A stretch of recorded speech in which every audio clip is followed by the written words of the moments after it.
Streebo Productions.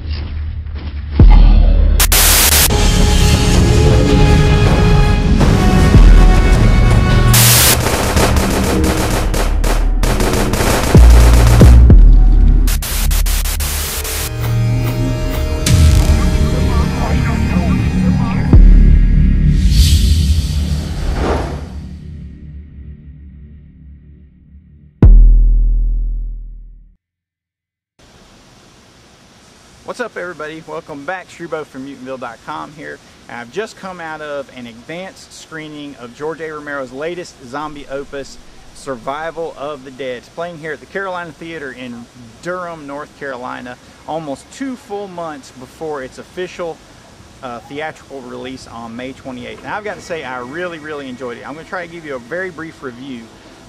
Basically, the movie picks up where Diary of the Dead left off, but instead of following our group of young filmmakers that were trapped in inside the panic room in the mansion, it actually picks up with the military guys that they encountered on their way to the mansion. So we follow I guess he was a sergeant, I never really caught the guy's name, and his little group of military rogues as they're trying to survive in this new world overrun by zombies. Well, they find out about this island that is supposedly a good safe haven from this new zombie apocalypse, and they decide to make their way out there. Well, what happens is they wind up getting caught up in this feud, this old-fashioned Hatfield versus the McCoys type feud between the Muldoons and the O'Flynns, who the O'Flynns believe that all the zombies should be eradicated, you know, all the dead should be killed when they return, and then the Muldoons believe that the dead deserve respect and should be allowed to live.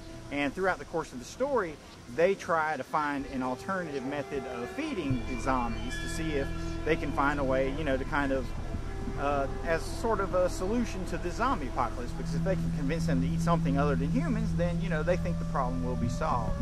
But that's the basic to it all. Really, the basis to it all. Really, the whole thing is kind of a continuation of the essential conflict that started with Romero all the way back in Night of the Living Dead. When Romero was in North Carolina for the American Zombie Film Festival, I actually asked him about Night of the Living Dead, and I said, you know, was the socio-political subtext in Night of the Living Dead a conscious protest against the United States' continual involvement in the Vietnam War? And he basically said no, that it wasn't. He said the subtext was all about that we can't get along. He said if we would just work together that we could find the solutions. And that same subtext is there in almost all of the Dead films if you look for it. And we can find it here. He's kind of pulled back, you know, the hard-hitting hammer of social subtext that was in Diary of the Dead, which I really liked it for that. And Survival is much more lighthearted. So I really enjoyed it. I thought the characters were interesting, the one-liners were fun, it had decent action, the acting was good all around. I enjoyed the effects.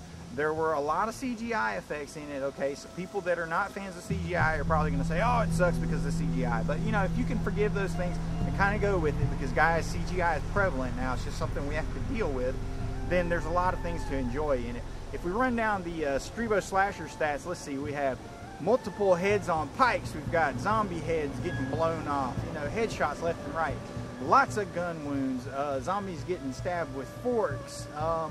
Zombies with their heads on fire used to light cigarettes. Let's see, we have zombies caught by fishermen. All kinds of crazy things. There are a lot of great kills in it. We've got animals ripped apart. We have eviscerations. We have gut munching. Of course, we have tons of bites, hand bites, neck bites, face bites. All the things that you want to see in a fun Romero film, and Survival of the Dead pretty much has it all. So definitely, I say check it out. On the Streebo Screamometer, I give George A. Romero's Survival of the Dead a 7 out of 10 screens. 7 out of 10 screens. Check it out when it comes out in the theaters. Hopefully it will get a limited release nationwide. Make the trip out, support Romero's latest efforts, and if we're lucky, he'll keep making more.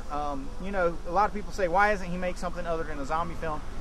His answer was, as long as he keeps trying to make zombie films, somebody somewhere will give him a couple $1 million to make another movie, and he doesn't mind. If that means he has to make another zombie film, he's fine with that, because he can keep making movies. As long as he keeps making them, we'll keep watching them. So see you next time, guys. Check me out at Mutantville.com. Find us on Facebook.